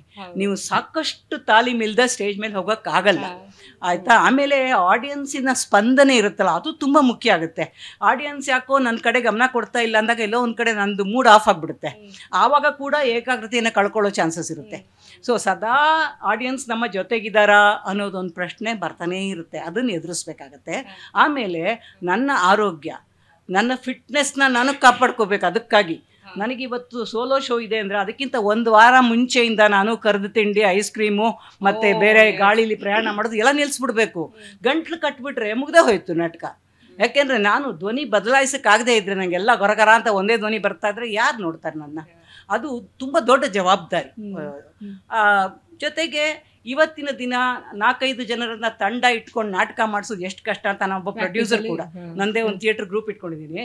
ಅದು ಎಷ್ಟು ಕಷ್ಟ ಅಂದರೆ ಆ ಭಾರಕ್ಕೆ ಹೋಲಿಸಿದಾಗ ಈ ಭಾರ ಸ್ವಲ್ಪ ವಾಸಿ ಅನ್ನೋ ಹಗುರ ಅನಿಸುತ್ತೆ. ಯಾಕೆಂದರೆ ನಾನು ಒಬ್ಬಳೇ ಮಾಡ್ಕೊಂಡು ಹೋಗ್ಬೋದು, ಎಂಥ ಸಮಯ ಬಂದರೂ ನಾನಂತೂ ಇದೀನಲ್ಲ ಅಂತ. ಸೊ ಅದರದ್ದೇ ಆದಂಥ ಕೊರತೆಗಳು ಇರುತ್ತೆ, ಮೆರಿಟ್ಸು ಇರುತ್ತೆ. ಆದರೆ ಇಲ್ಲಿ ನನ್ನ ಫುಲ್ ಎಕ್ಸ್ಪ್ರೆಷನ್ಗೆ ಒಂದು ಅವಕಾಶ ಸಿಗುತ್ತೆ. ನನ್ನ ಏನೇನು ಯಾವ ಥರದ ಅಭಿನಯ ಮಾಡಬೇಕು, ಎಂಥ ಪಾತ್ರಗಳನ್ನ ಮಾಡಬೇಕು ಅಂತ ನನಗೆ ಆಸೆ ಇರುತ್ತೋ ಎಲ್ಲ ಆಸೆ ತೀರಿಸ್ಕೊಂಡ್ಬಿಡ್ಬೋದು. ಅದು ನಮಗೆ ಬೇರೆ ನಾಟಕಗಳಲ್ಲಿ ಅವಕಾಶ ಸಿಗಲ್ಲ. ಎಲ್ಲೋ ಅಲ್ಲಿ ಇಲ್ಲಿ ಒಂದು ಇಬ್ಸಂದು ಡಾಲ್ಸ್ ಹೌಸ್ ಇರ್ಬೋದು, ಅಥವಾ ಆ ಥರದ ಎಲ್ಲೋ ಒಂದು ಕಡೆ ಹೆಣ್ಣಿನದು ಪ್ರಮುಖ ಪಾತ್ರ ಆಗಿರುತ್ತೆ. ಎಲ್ಲರೂ ಇರೋದೇ ಇಲ್ಲ ನಮ್ಗೆ. ಅದರಲ್ಲಿನೂ ಗಿಟ್ಟಿಸ್ಕೋಬೇಕಾಗುತ್ತೆ. ಅದು ಸಿಕ್ಕರೆ ಗಿಟ್ಟಿಸ್ಕೋಬೇಕು ಒಂದು ರೋಲ್ನ. ನಾವು ವಸಂತ ಸೇನೆ ಮಾಡಿದಾಗ ನನ್ನನ್ನು ವಸಂತ ಸೇನೆ ತಾಯಿ ಮಾಡಿಬಿಟ್ರು, ದಪ್ಪ ಧ್ವನಿ ಅಂತ ಹೇಳ್ಬಿಟ್ಟು. ಹಾಗಾಗಿ ಅಂತ ಅಪರೂಪದ ಒಂದು ಹೆಣ್ಣು ಪಾತ್ರ ಮೀಡಿಯಾ ಅಥವಾ ಇಬ್ಸಂದು ಡಾಲ್ಸ್ ಹೌಸಿನ ನೋರಾ ಇಲ್ಲಿ ಅಲ್ಲಿ ಇಲ್ಲಿ ಒಂದೊಂದು ಬಿಟ್ಟರೆ ಹೆಣ್ಣಿಗೆ ಪ್ರಮುಖವಾದಂಥ ಪಾತ್ರ ಎಲ್ಲೂ ಸಿಗಲ್ಲ. ಆದ್ರಿಂದ ಈ ಏಕವ್ಯಕ್ತಿ ರಂಗ ಪ್ರದರ್ಶನ ಹೆಣ್ಣಿಗೆ ಒಂದು ತನ್ನನ್ನು ತಾನು ಕಂಪ್ಲೀಟ್ ಆಗಿ ಎಕ್ಸ್ಪ್ರೆಸ್ ಮಾಡುವಂಥ ಒಂದು ಅವಕಾಶ ಕೊಡುತ್ತೆ. ಓಕೆ, ಇಬ್ರು ಹೆಣ್ಮಕ್ಳು ಮಾತಾಡಿದ್ದಾರೆ. ಯಾರು ನೀವಾಗ ಇಡೀ ಗಂಡು ಕುಲದ ಜವಾಬ್ದಾರಿ ನಿಮ್ಮ ಮೇಲಿದೆ. ಓಕೆ, ಈಗ ಇಲ್ಲಿರೋರು ಎಲ್ಲರನ್ನು ಡಿಫೆಂಡ್ ನೀವು ಮಾಡ್ಕೋಬೇಕು. ಇದು ಏನು ಅಂತಂದ್ರೆ, ನೀವು ನಾಟಕ ಮಾಡಿದಿರಿ. ಹೌದು. ಊರ್ಮಿಳಾ ಮತ್ತು ಸಿಂಗಾರವ್ವ ಅಥವಾ ಬೇರೆ ಎಲ್ಲ ಸ್ಕ್ರಿಪ್ಟ್ಗಳು ಈಸ್ ಅಬೌಟ್ ಒಂದು ಕಾಲ್ಪನಿಕ ಪಾತ್ರ. ಮಾತಾ ಈಸ್ ಮಂಜಮ್ಮ ಜೋಗತಿ ಅವರು ನಮ್ಮ ನಡುವೆ ಇವತ್ತಿಗೂ ಸಾಕಷ್ಟು ಶ್ರೀಮಂತವಾದ ಕಲೆಯನ್ನು ಅಭ್ಯಾಸ ಮಾಡಿಕೊಂಡು ಒಂದು ಒಳ್ಳೆಯ ಜೀವನ ನಡೆಸ್ತಾ ಇರುವಂಥವ್ರು. ಅಂಥ ಒಂದು ಸ್ಕ್ರಿಪ್ಟನ್ನು ಸ್ಟೇಜಿಗೆ ಅಳವಡಿಸ್ಕೊಳ್ಳುವಾಗ ನಿಮ್ಮ ಜವಾಬ್ದಾರಿ ಏನಿರುತ್ತೆ? ಆಮೇಲೆ ಸಾಣೆಹಳ್ಳಿಯಲ್ಲಿ ರಂಗ ತರಬೇತಿ ಪಡೆದು ನೀನಾಸಂ ಇಲ್ಲ ಹವ್ಯಾಸಿ ತಂಡಗಳಲ್ಲಿ ತರಬೇತಿ ಪಡೆದವರು. ನಿಮಗೆ ಯಾವುದು ಕೊರತೆ ಅಂತ ಅನ್ನಿಸ್ತು, ಅದನ್ನು ಹೆಂಗೆ ತುಂಬಿಸ್ಕೊಂಡ್ರಿ? ಆ ಒಂದು ವಿಭಿನ್ನವಾದ ಸ್ಕ್ರಿಪ್ಟನ್ನು ಅಳವಡಿಸ್ಕೊಳ್ಳುವಾಗ ನಿಮ್ಮಲ್ಲಿ ಇದ್ದ, ಅಂದರೆ ಆ ವ್ಯಕ್ತಿ ನೀವು ಯಾರ ಬಗ್ಗೆ ನಾಟಕ ಮಾಡ್ತಾ ಇದ್ರೆ ಅವ್ರು ಎದುರು ಕೂತ್ಕೊಂಡು ನೋಡ್ತಾ ಇರ್ತಾರೆ, ಆವಾಗ ಏಕ ವ್ಯಕ್ತಿ ಅಭಿನಯ ಹೆಂಗಾಗುತ್ತೆ? ಓಕೆ, ಮೊದಲಿಗೆ ಇಲ್ಲಿ ಮಾತಾಡೋದಕ್ಕೆ ಅವಕಾಶ ಮಾಡಿಕೊಟ್ಟಿರುವಂತಹ ಬುಕ್ ಬ್ರಹ್ಮ ತಂಡಕ್ಕೆ ನನ್ನ ಧನ್ಯವಾದಗಳು, ಹಾಗೂ ನನ್ನ ಮಾತುಗಳನ್ನು ಕೇಳಿಸ್ಕೊಳ್ಳೋದಕ್ಕೆ ಇಲ್ಲಿ ನಿರ್ದಿರತಕ್ಕಂತಹ ಎಲ್ರಿಗೂ ಧನ್ಯವಾದಗಳು, ಹಾಗೂ ವೇದಿಕೆ ಮೇಲಿರುವಂತಹ ಎಲ್ರಿಗೂ ಕೂಡ ನನ್ನ ಧನ್ಯವಾದಗಳನ್ನು ಹೇಳೋದಕ್ಕೆ ಇಷ್ಟಪಡ್ತೀನಿ. ಮ್ಯಾಮ್ ಕೇಳಿದ್ದು ಅದೇ ಸ್ಕ್ರಿಪ್ಟಿನ ಲೈಕ್ ಚಾಲೆಂಜಸ್ ಏನು ಏಕ ವ್ಯಕ್ತಿ ಅಭಿನಯದಲ್ಲಿ, ಆ್ಯಂಡ್ ಮಂಜಮ್ಮ ಪಾತ್ರನ ನಾನು ಪ್ರಸ್ತುತಪಡಿಸ್ಬೇಕಾದ್ರೆ ಯಾವ ರೀತಿ ಚಾಲೆಂಜ್ ಎದುರಾಯಿತು ಅನ್ನೋಂಥದ್ದು. ಅದಕ್ಕೆ ಮುಂಚೆ ನನಗೆ ಒಂದು ಮಾತು ಹೇಳ್ಬಿಡ್ತೀನಿ. ಒಂದು ವಿಚಾರ ಏನಂದರೆ, ಈ ನಾಟಕ ನಾನು ಅಂದ್ಕೊಂಡು ಶುರು ಮಾಡಿದ್ದಲ್ಲ, ಇದು ಒನ್ ಮ್ಯಾನ್ ಶೋ ಅನ್ನೋ ಕಾನ್ಸೆಪ್ಟ್ ನನಗೆ ನಿಜ ಅಲ್ಲಿವರೆಗೂ ಅಂದ್ಕೊಂಡಿರಲಿಲ್ಲ ನಾನು ಮಾಡ್ತೀನಿ ಅನ್ನೋದು. ರಘುನಂದನ್ ಸರು ನಾನು ಇನ್ನೊಂದು ಯಾವುದೋ ನಾಟಕದ ಬಗ್ಗೆ ಮಾತಾಡಬೇಕಾದ್ರೆ, ಕಾಮರೂಪಿಗಳನ್ನೋ ನಾಟಕದ ಬಗ್ಗೆ ಮಾತಾಡಬೇಕಾದ್ರೆ ಸರ್ರು ನೀನು ಯಾಕೆ ಒನ್ ಮ್ಯಾನ್ ಶೋ ಮಾಡಬಾರ್ದು, ಅವ್ರು ತುಂಬ ಹಿಂದೆ ಒಂದ್ಸಲ ಹೇಳಿದರು ನೀನು ಅಷ್ಟು ಇದೆ ಮಾಡಿಸ್ಬಹುದು ಅಂತ ಹೇಳಿ. ಬಟ್ ಶುರು ಮಾಡಿರಲಿಲ್ಲ. ಬಟ್ ಕಾಮರೂಪಿಗಳ ಬಗ್ಗೆ ಹೇಳಬೇಕಾದ್ರೆ ಡಿಸೈಡ್ ಮಾಡಿದ್ರು. ಆಗ ಕಾಮಸೂತ್ರ ನಾಟಕ ಮಾಡೋಣ ಸರ್ ಹೀಗೆ ಅನ್ಕೊಂಡು ಮಾತಾಡಿದ್ವಿ. ಅದ್ರ ಬಗ್ಗೆ ಮಾತಾಡೋಕೆ ಹೋದಾಗ ಅಷ್ಟರಲ್ಲಿ ಮಂಜಮ್ಮ ತಂಡದ ಕಡೆಯಿಂದ ಇದು ನಾಟಕ ಮಾಡಿಸ್ಬೇಕು ಅಂತ ಏನೋ ಕಾಲ್ ಬಂದಿತ್ತಂತೆ. ಹಾಗಾಗಿ ಸರ್ ಹೇಳಿದ್ರು, ಒಂದು ಕೆಲಸ ಮಾಡು, ಕಾಮಸೂತ್ರ ಅದು ನಿಧಾನಕ್ಕೆ ಮಾಡೋಣ, ಆಮೇಲೆ ಯಾವಾಗಾರು ಮಾಡಿದ್ರಾಯ್ತು. ಕಾಮಸೂತ್ರ ಮಾಡಬಹುದು, ಕಾಮರೂಪಿಗಳು ನೀವು ಮಾತಾಡಿದ್ದೀವಾಗ. ಹೌದು, ಕಾಮಸೂತ್ರದ್ದು ಪ್ಲಾನ್ ಇದೆ, ಗೊತ್ತಾಯ್ತು ನಮ್ಗೆ. ಹೌದು, ಖಂಡಿತವಾಗ್ಲೂ ಇದೆ. ಫ್ರಾಯ್ಡಿಯನ್ ಸ್ಲಿಪ್ ಅಂತಾರೆ ಅರುಣ್, ಅದಕ್ಕೆ ಫ್ರಾಯ್ಡಿಯನ್ ಸ್ಲಿಪ್ ಅಂತಾರೆ. ಅಂದ್ರೆ ಮನ್ಸಲ್ಲಿರೋದು ಬಂದು ಈ ಕುಡ್ದವ್ರು ನಿಜ ಮಾತಾಡ್ತಾರೆ ಅಂತಾರಲ್ಲ, ಅಂತ ಬರೋ ಮಾತಿದೆಯಲ್ಲ, ಅದು ಎಲ್ಲೋ ಇದೆ. ಕಾಮಸೂತ್ರ ಮಾಡ್ಬೇಕು ಅಂತ ಕಾಮಸೂತ್ರ ನಾವೆಲ್ಲ ಟಿಕೆಟ್ ಅಭಿನಯ ಅಂತ ಅನ್ಕೊಂಡಿದ್ದು. ಖಂಡಿತವಾಗ್ಲೂ ಅದು ಈಗಲೂ ಚಾಲ್ತಿಯಲ್ಲಿ ಇದೆ. ಇನ್ನು ಆ ಯೋಚನೆ ಮಾಡ್ಬೇಕು ಅನ್ನೋದು ಇದೆ ಈಗಲೂ ಕೂಡ. ಅದ್ ಯಾವಾಗ ಅನ್ನೋದು ಗೊತ್ತಿಲ್ಲ. ಆಲ್ ದ ವೆರಿ ಬೆಸ್ಟ್ ಅಂತ ಅನ್ಕೊಂಡಿದ್ವಿ ಅವ್ರು ಏಕ ವ್ಯಕ್ತಿ ಮಾಡ್ತೀವಿ ಅಂತ. ಆಸಕ್ತಿಕರವಾಗಿದೆ ಆಲೋಚನೆ. ಮ್ಯಾಮ್ ಹೇಳಿದ್ ಕರೆಕ್ಟ್ ಇದೆ. ಆಮೇಲೆ ಸರಿ ಡಿಸೈಡ್ ಮಾಡು, ಇಲ್ಲ ಇಬ್ರು ಕಪಲ್ ಶೋ ಮಾಡೋಣ ಅಂತ ಹೇಳಿ ಪ್ಲಾನ್ ಇದೆ. ಬಟ್ ಗೊತ್ತಿಲ್ಲ ಯಾವಾಗ ಆಗುತ್ತೆ ಅಂತ ಸದ್ಯಕ್ಕೆ. Thank you so much. Okay, ಅದಾದ್ಮೇಲೆ ಮಂಜಮ್ಮ ಅವರು ಈ ತರ ಒಂದು ಮಂಜಮ್ಮ ಅವ್ರ ಬಗ್ಗೆ ಗೊತ್ತಿದ್ಯಾ, ಇಲ್ಲಾಂದ್ರೆ ಇವ್ರ ನಾಟಕ ಮಾಡ್ಬೇಕು ಅವ್ರ ಜೀವನ ಚರಿತ್ರೆದು ಅಂತ ಹೇಳಿದ್ರು. ನನ್ಗೆ ಅಲ್ಲಿವರೆಗೂ ಮಂಜಮ್ಮನ ಹೆಸರು ನಾನು ನಿಜವಾಗ್ಲೂ ಕೇಳಿರ್ಲಿಲ್ಲ. ಆವಾಗ ಅವ್ರ ಬಗ್ಗೆ ಪುಸ್ತಕ ತಗೊಂಡು ಹೋಗಿ ಅವಾಗ ಓದಕ್ಕೆ ಶುರು ಮಾಡಿದ್ದು. ಅಂಡ್ ಎಲ್ರು ಗೊತ್ತಿರೋರ ಬಗ್ಗೆ ಕಡೆ ಎಲ್ಲ ಕೇಳ್ತಿದ್ದೆ, ಹೇಗೆ ಮಂಜಮ್ಮ ಅವ್ರದ್ದು ಏನಾದ್ರು ನಿಮ್ಗೇನಾದ್ರು ಗೊತ್ತಿದ್ಯಾ, ಇಲ್ಲ ಅವ್ರದ್ದು ಯಾವ್ದಾದ್ರು ವೀಡಿಯೋಸ್ ಇದ್ರೆ ಕೊಡಿ ನನಗೆ, ಇಲ್ಲ ಹೇಗೆ ಭೇಟಿ ಮಾಡೋದವ್ರನ್ನ. ಭೇಟಿ ಮಾಡೋಕ್ಕೆ ಚಾನ್ಸ್ ಇರಲಿಲ್ಲ. ಅವ್ರು ಇದ್ದಿದ್ದು ಹೊಸಪೇಟೆಯಲ್ಲಿ, ನಾನಿದ್ದಿದ್ದು ಬೆಂಗಳೂರಲ್ಲಿ. ಆ್ಯಂಡ್ ಅವ್ರ ಕೈಗೆ ಸಿಗೋ ಅಂದರೆ ಅವ್ರ ಕಾರ್ಯಕ್ರಮಗಳು ತುಂಬ ಇದ್ದಿದ್ದರಿಂದಾಗಿ ಸಿಗ್ತಾನೆ ಇರಲಿಲ್ಲ ಅವರು. ಸರಿ, ಕೊನೆಗೆ ಅವ್ರದ್ದು ಪುಸ್ತಕ ಸಿಕ್ತು, ನಡಿವೆ ಸುಳಿವೆ ಹೆಣ್ಣು ಅಂತ. ಆ ಪುಸ್ತಕ ತೊಗೊಂಡು ಹೋಗಿ ಆ್ಯಂಡ್ ಅವ್ರ ಬಗ್ಗೆ ಓದೋದಕ್ಕೆ ಶುರು ಮಾಡಿದೆ, ತಿಳ್ಕೊಳ್ಳೋದಕ್ಕೆ ಶುರು ಮಾಡಿದೆ. ಅವ್ರ ಬಗ್ಗೆ ಇರ್ಬೋದು, ಜೋಗತಿ ಸಂಪ್ರದಾಯಗಳ ಬಗ್ಗೆ ಇರ್ಬೋದು, ಇದೆಲ್ಲದನ್ನು ಶುರು ಮಾಡಿಕೊಂಡು ಅದೇ ಒಂದೊಂದಾಗಿ ತಿಳ್ಕೊತಾ ಹೋದೆ. ಅದ್ರ ಜೊತೆಗೆ ನನಗೆ ಮೇಜರಾಗಿ ಅದರಲ್ಲಿ ಚಾಲೆಂಜಿಂಗ್ ಅನ್ಸಿದ್ದು, ಫಸ್ಟ್ ನನಗೆ ಅನ್ಸಿದ್ದು ಏನಂದರೆ ಕೊಡ ಹೊತ್ಕೊಂಡು ಜೋಗತಿ ನೃತ್ಯ ಮಾಡೋದು. ಎಲ್ಲಮ್ಮನ ಪಟ್ಲ ಅಂತಾರೆ. ಹೌದು ಹೌದು ಹೌದು. ಅದನ್ನ ಇವನ್ ಮಂಜಮ್ಮ ಕೂಡ ಒಂದ್ಸಲ ಭೇಟಿಯಾದಾಗ ಹೇಳಿದ್ರು, ಮಗ ಅದೆಲ್ಲ ಆಗುವಂಥದ್ದೆಲ್ಲ, ನಮ್ಗಾದ್ರೆ ಅದು ನಮ್ಮ ವೃತ್ತಿ ಆಗಿತ್ತು, ಮಾಡಿಬಿಟ್ವಿ, ನಿನಗದೆಲ್ಲ ಸ್ವಲ್ಪ ಕಷ್ಟ ಆಗುತ್ತೆ, ಆಗಲ್ಲ. ನಾನು ಹೌದಾ, ಇರಲಿ ನಾನು ಟ್ರೈ ಮಾಡ್ತೀನಮ್ಮ, ಆಯಿತು ಇದೇ ಮಾತು ಹೇಳಿದ್ದೆ, ಇಲ್ಲಮ್ಮ ಆಗಲಿ ನೋಡ್ತೀನಿ, ನಾನು ಟ್ರೈ ಮಾಡ್ತೀನಿ ಅಂತ ಹೇಳಿ. ಅದು ಹಾಗಿದ್ದು ಶೋ ಟೈಮ್ ಅಷ್ಟರಲ್ಲಿ ಖಾಲಿ ಕೂಡ ಇಟ್ಕೊಂಡು ಪ್ರಾಕ್ಟೀಸ್ ಮಾಡಿ ಕೊನೆಗೆ ಮಂಜಮ್ಮನೇ ನೋಡ್ಬಿಟ್ಟು ಪರವಾಗಿಲ್ಲ ನಾನು ಅಂದ್ಕೊಂಡಿದ್ದೆ ನಿನ್ನ ಕೈ ಆಗಲ್ಲ ಅಂತ, ಬಟ್ ಪ್ರಾಕ್ಟೀಸ್ ಮಾಡಿದ್ಯಾ ಅಂತ ಹೇಳಿ ಓಕೆ. ಫಸ್ಟ್ ಚಾಲೆಂಜ್ ಇದ್ದಿದ್ದು ನನಗೆ ನಾನು ಅಂದ್ಕೊಂಡಿದ್ದು ಕೊಡೋದು. ಅದಾದಮೇಲೆ ಇನ್ನೊಂದು ಯಾವುದೋ ಇಂಟರ್ವ್ಯೂಲ್ಲಿ ಅವ್ರ ಮಾತುಗಳನ್ನ ಕೇಳಿದ್ದೆ. ಮಂಜಮ್ಮವರು ಮಾತಾಡ್ತಾ ನಮ್ಮನ್ನು ಏನೋ ಹೆಣ್ಣಿನಾಗಿ ಹಿಂಗೆ ಆಡ್ಕೋತೀರಾ ನೀವು, ನಾವು ಹಿಂಗೆ ಮಾತಾಡ್ತೀವಿ ಅಂತ ಆಡ್ಕೋತೀರಾ, ನಮ್ಮ ಧ್ವನಿನ ಆಡ್ಕೋತೀರಾ ನೀವುಗಳು, ನಾವು ಹಿಂಗೆ ನಡೀತೀರಾ ಅಂದರೆ ಯಾರೋ ಸ್ಟೇಜಲ್ಲಿ ಒಬ್ಬ ಆಡ್ಕೊಂಡಿದ್ದೆ. ಈ ಮಿಮಿಕ್ರಿ ಮಾಡಬೇಕಾದ್ರೆ ಒಂದು ಬಾಯಿ ತಪ್ಪಿ ಹೇಳಿದ ಮಾತನ್ನ ಇವ್ರು ಅಲ್ಲೇ ಅಂದರೆ ಮಂಜಮ್ಮವ್ರು ಹೇಗಾದ್ರೆ ನೇರ ಅಲ್ಲೇ ಹೋಗಿ ಏನನ್ಸುತ್ತೋ ಹೇಳೋದು ಅಭ್ಯಾಸ ಅವ್ರಿಗೆ. ಹೋಗಿ ಮಾತಾಡಿದ್ದು ಇಂಟರ್ವ್ಯೂಲ್ಲಿ ಹೇಳಿದ್ರು ಅವರು, ನಾವು ಹಿಂಗೆ ನಡೀತೀವ ನಿಮಗೆ, ನಮ್ಮನ್ನ ಆಡ್ಕೊಳ್ಳೋ ಥರ ನಡೀತೀವ, ನಮ್ಮ ವಾಯ್ಸ್ ಹಿಂಗಿರುತ್ತಾ, ನನಗೆ ಭಯ ಶುರುವಾಗಿದ್ದೆ ಅಂದರೆ ನಾನೇನಾದರೂ ಅವ್ರ ಶೋ ನೋಡಬೇಕಾದ್ರೆ ಅಪ್ಪಿ ತಪ್ಪಿ ಆ ಥರ ಅವ್ರಿಗೆ ಅನ್ನಿಸ್ಬಿಟ್ರೆ ಸ್ಟೇಜ್ ಮೇಲೆ ನಾಟಕ ನಡಿಬೇಕಾದ್ರೆ ಬಂದು ಮಾತಾಡ್ಬಿಟ್ರೆ ಏನು ಕತೆ ನಂದು, ನಾನು ಏನು ಮಾಡ್ಬೇಕು ಸ್ಟೇಜ್ ಮೇಲೆ. ಸೊ ಸೆಕೆಂಡ್ ಚಾಲೆಂಜ್ ಅಲ್ಲಿ ಇದ್ದಿದ್ದು. ಸೊ ಅವಾಗಿಂದ ಆ್ಯಂಡ್ ಅದ್ರ ಜೊತೆಗೆ ಸೀರೆ ಉಟ್ಕೊಳಕ್ಕೆ ನಂಗೆ ನಿಜವಾಗ್ಲೂ ಬರ್ತಾ ಇರಲಿಲ್ಲ. ಆದ್ರದ್ದು ಇನ್ನೊಂದು ಇನ್ಸಿಡೆಂಟ್ ಇದೆ. ನನ್ನ ನಾಟಕ ಅದೇ ಬುಕ್ಕು ನಮ್ಮ ಮಂಜಮ್ಮವ್ರ ಬಗ್ಗೆ ತಿಳ್ಕೊಳಕ್ಕೆ ಶುರು ಮಾಡ್ತಿದ್ದ ಹಾಗೆ ಮೊದಲು ಮಾಡಿದ ಕೆಲಸ ಅಂದರೆ ನಮ್ಮ ಮನೆಗೆ ಹೋಗ್ಬಿಟ್ಟು ನಮ್ಮಮ್ಮ ಅಜ್ಜಿ ಇಬ್ಬರು ಕೂತಿದ್ರು. ಅಮ್ಮ ಸೀರೆ ಇದೆಯಲ್ವ ನಿಂದು ಅಂದೆ. ಹ್ಞೂ ಇದೆ ಅಂದರು. ನಾನು ಗುಡಿಸ್ತೀಯ ನಿನ್ನ ಸೀರೆನ? ನಮ್ಮಮ್ಮ ಅಜ್ಜಿ ಇಬ್ಬರು ಒಂದೇ ಸಲ ಸಡನ್ನಾಗಿ ನೋಡೋದು ನನ್ನ. ಏಯ್ ಯಾಕೋ? ಅವ್ರಿಗೆ ಅಲ್ಲಿವರೆಗೂ ಗೊತ್ತಿರಲಿಲ್ಲ ನಾನು ಈ ನಾಟಕ ಮಾಡೋದಕ್ಕೆ ಪ್ರಿಪ್ರೇಷನ್ಸ್ ಮಾಡ್ಕೋತಾ ಇದ್ದೀನಿ ಅಂತ. ನಮ್ಮ ಅಜ್ಜಿ ಅದಾದಮೇಲೆ 2 ತಿಂಗಳವರೆಗೂ ಕೂಡ ಮಾತಾಡಿದ್ದಾರೆ, ಅಲ್ಲಿ ಹೋಗ್ಬೇಡ, ಅವ್ರು ನಿನ್ನ ಕರ್ಕೊಂಡು ಹೋಗ್ಬಿಡ್ತಾರೆ, ಯಾಕೆ ಹಿಂಗೆ ಸೀರೆ ಉಟ್ಕೊಂಡು ಓಡಾಡ್ತಾ ಇದೀಯ ನೀನು ಸ್ಟೇಜ್ ಮೇಲೆಲ್ಲ, ನಿಂಗೇನು ಗೊತ್ತಾಗಲ್ವಾ ಹುಡುಗ ನೀನು, ಹೀಗೆ ಲೈಕ್ ಈ ಥರದ್ದು ಎಷ್ಟೋ ಚಾಲೆಂಜ್ಗಳಿದ್ವು. ಆ್ಯಂಡ್ ಅವ್ರು ನಡೆಯೋದನ್ನಾಗಲಿ ಅವರ ಧ್ವನಿನಾಗಲಿ ಅದನ್ನು ಅಭ್ಯಾಸ ಮಾಡೋದು ಕೂಡ ಒಂದಷ್ಟು ದಿನ ಟೈಮ್ ತೊಗೊಂಡಿದ್ದೀನಿ ನಾನು, ತುಂಬ ಅಭ್ಯಾಸಗಳು ಮಾಡಾದ್ಮೇಲೆ. ಆ್ಯಂಡ್ ಅದೇ ಮುಂಚೆ ಹೇಳಿದಾಗೆ ಎಲ್ಲಮ್ಮನ ಕೊಡ ಹೊತ್ಕೊಂಡು ನೃತ್ಯ ಮಾಡೋವಂಥದ್ದು, ಇವಿಷ್ಟು ನಾನು ಮೇಜರಾಗಿ ಅನುಭವಿಸಿದಂಥ ಚಾಲೆಂಜ್ಗಳು ಆ ಟೈಮಲ್ಲಿ. ಅಜ್ಜಿ ಅಮ್ಮಂಗೆ ಆಮೇಲೆ ನೀವು ಕಾಮಸೂತ್ರ ಮಾಡ್ತೀರಾ ಅಂತ ಗೊತ್ತಾದರೆ ಆಸಕ್ತಿಕರವಾದ ಒಂದು ರಿಯಾಕ್ಷನ್ ಬರ್ಬೋದಲ್ವಾ? ಖಂಡಿತವಾಗ್ಲೂ ಕರೆಕ್ಟ್.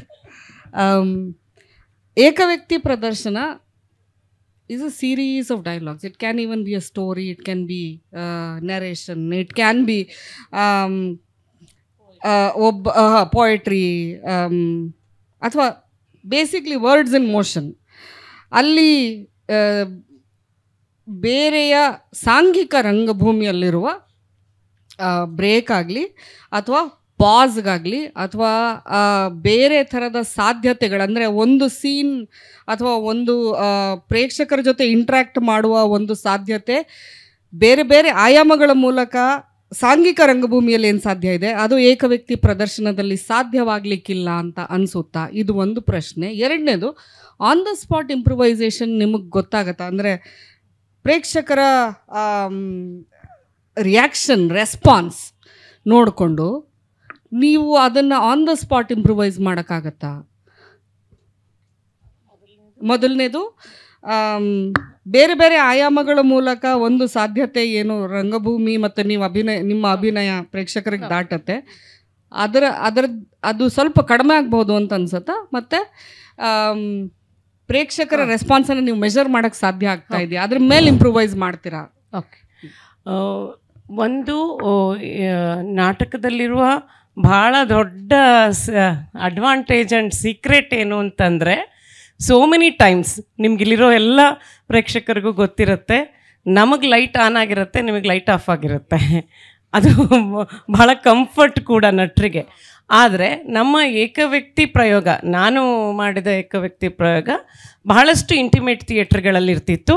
ಮತ್ತು ನಾನು ಬೇಕಂತಲೇ ಲೈಟ್ ಹಾಕ್ಸ್ಕೊಳ್ತಾ ಇದ್ದೆ, ಆಡಿಯನ್ಸ್ ಲೈಟ್ ಇರಲಿ ಅಂತ ಹೇಳಿ. ಯಾಕೆಂದರೆ ಒಂದು ನಮ್ಮ ನಡುವೆ ಒಂದು ಹೃದಯ ಸಂವಾದ ಆದಾಗ ಮಾತ್ರ, ಯಾಕೆಂದರೆ ನಾವಿಲ್ಲಿ ಒಬ್ಬರೇ ಇರ್ತೀವಿ, ನಾನೊಬ್ಬಳೇ ಅಲ್ಲ, ಪ್ರೇಕ್ಷಕರು ನನ್ನ ಜೊತೆಲಿ ಪಯಣಿಸಬೇಕು, ನಮ್ಮ ನಡುವಿನ ಹೃದಯ ಸಂವಾದನೇ ತಗೊಂಡು ಹೋಗಬೇಕು, ಆಡಿಯನ್ಸ್ ಕಣ್ಣಲ್ಲಿ ಕಣ್ಣಿಟ್ಟೆ ಹೋಗಬೇಕು ಅಂತೇಳಿ ಅದು ಸಾಧ್ಯತೆ ಆಗಿದೆ ಅಂತ ನನ್ನ ಮಟ್ಟಿಗೆ ಊರ್ಮಿಳದಲ್ಲಿ ನನಗನ್ಸಿದೆ.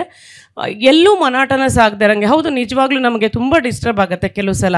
ಎಲ್ಲೋ ಪ್ರೇಕ್ಷಕರು ಅವ್ರದ್ದೇನೋ ತುರ್ತಿಗೆ ಎದ್ದು ಹೋದರೆ ನಮ್ಮ ನಾಟಕ ಚೆನ್ನಾಗಿಲ್ಲಿದ್ದಕ್ಕೆ ಎದ್ದು ಹೋದ್ರೇನೋ ಅಂತ ಅನಿಸ್ಬಿಡುತ್ತೆ, ಈ ಥರದ್ದಿರುತ್ತೆ. ಬಟ್ ವೈಯಕ್ತಿಕವಾಗಿ ನನಗೆ ಅದನ್ನು ಮೀರಕ್ಕೆ ಸಾಧ್ಯ ಆಗಿದ್ದು 5 ಸೂತ್ರ: rehearsal, rehearsal, rehearsal, rehearsal and rehearsal. ಎಷ್ಟು ರಿಹರ್ಸಲನ್ನು ಮಾಡ್ಕೊಳ್ತೀವಿ ನಾವು, ಅಷ್ಟು ಮೊದಲನೇ ಸ್ಟೆಪ್ ಇನ್ ರಿಹರ್ಸಲಲ್ಲಿ ಭಾವನಾತ್ಮಕವಾಗಿ ನಮ್ಮ ಪಾತ್ರದೊಳಗೆ ಹೋಗಿರ್ತೀವಿ. ನಾವು ಎಮೋಷನಲ್ಲಿ ಎದುರುಗಡೆ ಡಿಸ್ಟರ್ಬ್ ಆದಾಗ ನಾವು ಡಿಸ್ಟರ್ಬ್ ಆಗ್ತೀವಿ. ಮತ್ತು ರಿಹರ್ಸಲ್ ಮಾಡ್ತಾ ಮಾಡ್ತಾ ಮಾಡ್ತಾ ಟೆಕ್ನಿಕಲ್ಲಾಗಿ ಮಾಡಲೇಬೇಕು. ಯಾವುದೇ ನಟ ಅಥವಾ ನಟಿ ತನ್ನ ಒಳಗಿನ ಪಾತ್ರವನ್ನು ಮಾಡ್ತಾ ಮಾಡ್ತಾನೆ ಹೊರಗಡೆ ಒಂದು ಜಗತ್ತಿದೆ, ಅಲ್ಲಿರೋರಿಗೆ ಮಧ್ಯದಲ್ಲಿ ಕಾಫಿ ಕುಡಿಬೇಕಾಗಿರುತ್ತೆ. ಈಗಂತೂ ಮೊಬೈಲ್ ಒಂದ್ಸಲ ಚೆಕ್ ಮಾಡಬೇಕಾಗಿರುತ್ತೆ, ಫೋಟೋಗ್ರಾಫರ್ ಬಂದು ಫೋಟೋ ತೆಗಿತಾರೆ, ವಿಡಿಯೋಗ್ರಾಫರ್ ವಿಡಿಯೋ ಮಾಡ್ತಾರೆ. ಇವೆಲ್ಲವನ್ನು ಒಳಗೆ ರಿಹರ್ಸಲಲ್ಲಿ ತಗೊಳ್ತಾ ಹೋಗ್ತೀವಿ. ಅದು ಆ ಸಾಧ್ಯತೆನ ನಾನು ಚಾಲೆಂಜಾಗಿ ಸ್ವೀಕರಿಸಿ ಟೆಕ್ನಿಕಲ್ ಅಂಶಗಳನ್ನು ಹೆಚ್ಚು ಹೆಚ್ಚು ತೆಗೆದುಕೊಂಡಂಗೆ. ಉದಾಹರಣೆಗೆ ಒಂದು ರಾಷ್ಟ್ರೀಯ ರಂಗೋತ್ಸವ, ನನಗೆ ಎಷ್ಟು ಬೇಜಾರಾಗುತ್ತೆ ಒಂದೊಂದ್ಸಲ ಅಂದರೆ, ಸಾರಿ ಯಾವ ಫೋಟೋಗ್ರಾಫರು ದಯವಿಟ್ಟು ಬೇಜಾರು ಮಾಡ್ಕೋಬೇಡಿ, ಒಬ್ಬ ನಟ ಅಥವಾ ನಟಿ ಸ್ಟೇಜ್ ಮೇಲೆ ಇದ್ದಾಗ ಇಂಟಿಮೇಟ್ ಥಿಯೇಟರ್ ಸ್ಟೇಜ್ ಕೂಡ ಇಲ್ಲ, ಡೌನ್ ಸ್ಟೇಜಲ್ಲೇ ಮಾಡ್ತಾ ಇದ್ದೀನಿ, ನಾನು ಒಬ್ಬಳೇ ನಟಿ, ಹಿಂಗೆ ಹೋಗ್ತೀನಿ ಅವ್ರು ಹಿಂಗೆ ಬಂದು ತೆಗಿತಾರೆ ಫೋಟೋ, ಆ ಕಡೆ ಹೋಗ್ತೀನಿ ಅಲ್ಲೇ ಬಂದು ಫೋಟೋ ತೆಗಿತಾರೆ. ಮತ್ತು ಅಲ್ಲಿದ್ದವರೆಲ್ಲ ಎಲ್ಲರೂ ರಂಗಕರ್ಮಿಗಳೇ, ಯಾರಿಗೂ ಅರ್ಥ ಆಗಿಲ್ಲ. ನನ್ನ ಟೀಮ್ ಹುಡುಗರಿಗೆ ನೋಡ್ತಾ ಇದ್ದೀನಿ, ನಾನು ಮ್ಯೂಸಿಕಲ್ಲಿ ಕೂತಿರೋ ಕಣ್ಣು ಹಿಂಗೆ ಬಿಟ್ಟೆ, ಅವ್ರಿಗೆ ಅರ್ಥ ಆಗಬೇಕಿತ್ತು ಯಾಕೋ ಮೇಡಮ್ ಕಣ್ಣು ಬಿಡ್ತಾರೆ ಅಂತ, ಯಾರಿಗೂ ಅರ್ಥ ಆಗ್ತಾ ಇಲ್ಲ. ಇಡೀ 1 ಗಂಟೆಯ ನಾಟಕದಲ್ಲಿ ಆ ಮನುಷ್ಯ ನಂದು 100-150 ಶಾರ್ಟ್ಸ್ ತೆಗೆದಿದ್ದಾರೆ, ಒಬ್ಬಳದೇ ಒಂದೇ ಮುಖನ, ಪಾಪ ಗ್ರೇಟ್ ಫೋಟೋಗ್ರಾಫರ್ ಅವರು.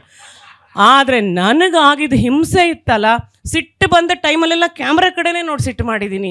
ಆದರೂ ಆ ಮನುಷ್ಯನಿಗೆ ಅರ್ಥ ಆಗಿಲ್ಲ. ಕೊನೆ ಪಕ್ಷ ಅಲ್ಲಿದ್ದ ಡೈರೆಕ್ಟರ್ಸ್ ಯಾರಿಗೂ ಅರ್ಥ ಆಗಿಲ್ಲ. ಪೋಸ್ ಮಾಡ್ತಾ ಇದ್ದೀರಿ ಅನ್ಕೊಂಡ್ರೆ ಸೊ ಈ ಥರ ಡಿಸ್ಟರ್ಬೆನ್ಸ್ಗಳು ತುಂಬ ಇರುತ್ತೆ. ಅದನ್ನು ನಾವು ಮೊದಲೇ ತಿಳಿಸ್ಬೇಕಾಗಿತ್ತು, ಬಟ್ ನಾನು ಡೈರೆಕ್ಟಾಗಿ ಹೋದೆ ರಿಹರ್ಸಲಿಂದ. ಸೊ ಈ ಥರ ಚಾಲೆಂಜಸ್ಗಳನ್ನ ತುಂಬ ಸ್ವೀಕರಿಸಿದ್ದೇವೆ. ಆಲ್ಮೋಸ್ಟ್ ಏಕವ್ಯಕ್ತಿ ಅಭಿನಯಗಳು ಇತ್ತೀಚಿನ ಮಟ್ಟಿಗೆ ನಾನು ತುಂಬ ನಾಟಕಗಳನ್ನು ನೋಡೋ ಅಭ್ಯಾಸಗಳನ್ನು, ಅಂದರೆ ಬೇರೆಯವ್ರ ಪರ್ಫಾರ್ಮೆನ್ಸನ್ನು ಚೆನ್ನಾಗೇ ಎಲ್ಲರೂ ಪರ್ಫಾರ್ಮ್ ಮಾಡಿದ್ದಾರೆ. ಇಂಥ ಚಾಲೆಂಜಸ್ಗಳನ್ನ ಸ್ವೀಕರಿಸಿದ್ದಾರೆ. ಮತ್ತು ಆ ಥರ ಹೃದಯ ಸಂವಾದ ಇಟ್ಕೊಂಡಾಗ ಸಕ್ಸಸ್ ಆಗಲಿಕ್ಕೆ ಖಂಡಿತ ಸಾಧ್ಯತೆಗಳಿದೆ. ಟೆಕ್ನಿಕಲ್ಲಾಗೂ ಒಬ್ಬ ನಟ ನಟಿ ರೆಡಿ ಆದರೆ ಮಾತ್ರ ಸಾಧ್ಯ. ನಾವು ಎಮೋಷನಲಾಗಿ ನಾನು ಊರ್ಮಿಳೆನೇ ಅಂತ ಅಲ್ಲಿ ಕೂತ್ಕೊಂಡ್ರೆ ಆಗಲ್ಲ. ಯಾವುದೋ ಒಂದು ಟೈಮಲ್ಲಿ ಸ್ಪಾಟ್ಲೈಟ್ ಬಿದ್ದುಬಿಡ್ಬೋದು. ನಾನು ಊರ್ಮಿಳೆ ತಪಸ್ಸಿಗೆ ಕೂತಿದ್ದೀನಿ ಅಂತ ಅಲ್ಲೇ ಕೂತ್ಕೊಂಡ್ರೆ ಆಗಲ್ಲ. ಟೆಕ್ನಿಕಲ್ ಆಗಿ ನಾವು ಕೂಡ ರಿಯಾಕ್ಟ್ ಮಾಡಬೇಕಾಗತ್ತೆ. ಸೊ ಎರಡೂ ಇಂಪಾರ್ಟೆಂಟು. ಒಬ್ಬ ನಟಿಯಾಗಿ ಸಾತ್ವಿಕ ಅಭಿನಯ ಎಷ್ಟು ಮುಖ್ಯನೋ ನನಗೆ, ಅದ್ರ ಜೊತೆಲಿ ನಾನು ಹೊರಗಿನ ವಾತಾವರಣನೂ ಕೂಡ ಗ್ರಹಿಸ್ಕೊಳ್ಳೋದು ಆಂಗಿಕ, ವಾಚಿಕ ಮತ್ತು ವಾಸ್ತವಿಕ ಅಲ್ವಾ? ಅರುಣ್, ಏಕವ್ಯಕ್ತಿ ಪ್ರದರ್ಶನಕ್ಕೆ ರೆಡಿ ಆಗುವಾಗ, ಈಗ ಬೇರೆ ರಂಗಭೂಮಿಗಳಲ್ಲಿ ನೀವು ಸರ್ಕಲಲ್ಲಿ ಕೂತ್ಕೊಂತೀರಿ. ಸರ್ಕಲ್ ಅಂತ ಅನ್ನೋದು ರಂಗಭೂಮಿಯ ಒಂದು ದೊಡ್ಡ ಭಾಗ. ನಮ್ಮ ಎಷ್ಟೋ ನೆನಪುಗಳು ಜೀವಂತವಾಗಿರೋದು ಆ ಸರ್ಕಲ್ಗಳಲ್ಲಿನೇ. ಒಬ್ಬೊಬ್ಬರೇ ಮಾಡುವ ಥಿಯೇಟರ್ನಲ್ಲಿ ನಮಗೆ ಹೆಚ್ಚು ನೆನಪುಗಳಿಲ್ಲ. ಈ ಸರ್ಕಲಲ್ಲಿ ಏನಾಗುತ್ತೆ, ಒಂದು ಕೊಡುಕೊಳ್ಳುವಿಕೆ ಆಗುತ್ತೆ. ಬಟ್ ಈ ಲೈನ್ ಇದು ಹಿಂಗೆ ಇರ್ಲಿಕ್ಕಿಲ್ಲ, ಬೇರೆ ಹೆಂಗೋ ಹೇಳಿರ್ಬೇಕಲ್ವಾ ಅಂತ ಅನ್ನೋದೊಂದು ಚರ್ಚೆ ಆಗುತ್ತೆ. ಏಕವ್ಯಕ್ತಿ ಪ್ರದರ್ಶನದಲ್ಲಿ ಆ ಥರ ತಯಾರಾಗುವಾಗ ಆ ಥರದ ಚರ್ಚೆಗಳು ಆಗಕ್ಕೆ ಸಾಧ್ಯ ಇದೆಯಾ? ಆಗತ್ತಾ? ನಿಮ್ಮ ತಯಾರಿ ಹೆಂಗಿತ್ತು? ಖಂಡಿತವಾಗ್ಲೂ ಆಗುತ್ತೆ ಮ್ಯಾಮ್ ಚರ್ಚೆಗಳು. ಯಾಕಂದ್ರೆ ಈಗ ಏಕವ್ಯಕ್ತಿ ಅಂದ ತಕ್ಷಣ ಆರ್ಟಿಸ್ಟ್ ಮಾತ್ರ ಒಬ್ಬ ಸ್ಟೇಜ್ ಮೇಲೆ ರಂಗದ ಮೇಲೆ ಹೋಗುವಂತ ವ್ಯಕ್ತಿ ಒಬ್ಬರೇ ಆಗಿರ್ತಾರೆ.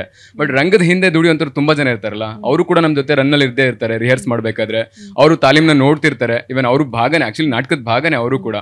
ವೇದಿಕೆ ಮೇಲೆ ಮಾತ್ರ ನಾನು ಒಬ್ಬ ಹೋಗಿರ್ತೀನಿ, ನಟಿಸ್ತಾ ಇರ್ತೀನಿ. ವೇದಿಕೆ ಹಿಂದ್ಗಡೆ ಅವ್ರುಗಳು ನನಗಿನ್ನ ಹೆಚ್ಚಾಗಿ ನಟಿಸ್ತಾ ಇರ್ತಾರೆ, ಯಾರಿಗೂ ಕಾಣಿಸ್ಕೊಳ್ಳಲ್ಲ ಅವ್ರಷ್ಟೇ.